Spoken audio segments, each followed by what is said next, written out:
Good morning from Moscow. It's Wednesday, the 5th of August.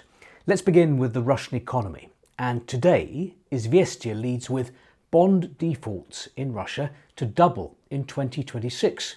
There were 21 bond defaults in the first 6 months of the year, compared to 24 in the whole of last year. Nezavisimaya Gazeta's top story: the financial performance of Russian enterprises will deteriorate. The destruction of large warehouses threatens the development of the platform economy. That, of course, is a reference to the continuing Ukrainian drone strikes on the warehouses of Russian online retailer Wildberries. Conditions for economic growth in Russia will worsen due to higher fuel prices, future tariff increases, and growing risks for enterprises in the new economy. Russian enterprises will face a new deterioration in their financial performance due to rising logistics costs after the reduction in fuel production and damage to warehouse infrastructure, economists warn. Izvestia reports that owners of Wildberries collection points began seeking a 50% reduction in rent or a deferral of payments of up to 6 months. The reason?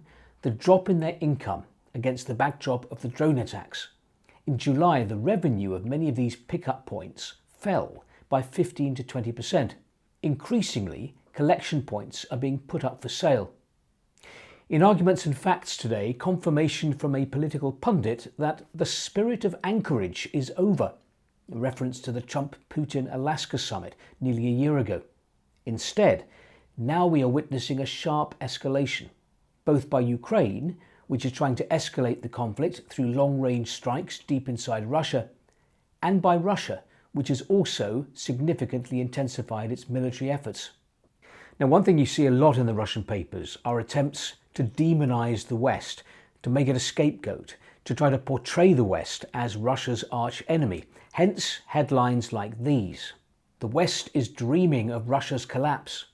A Russian artist here claims that for centuries the West has pursued the same goal. They're testing our strength.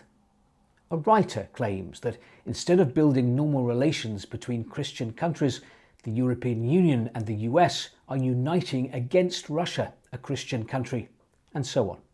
But let's end with the joke section of Komsomolskaya Pravda. Actually, this one is from yesterday. A patient with 2 burnt ears is taken to hospital. "What happened to you?" asked the doctor. "I was ironing my trousers, the phone rang, and I mistook the iron for my phone." "Okay, but why is your second ear burnt?" "Well, I had to call an ambulance."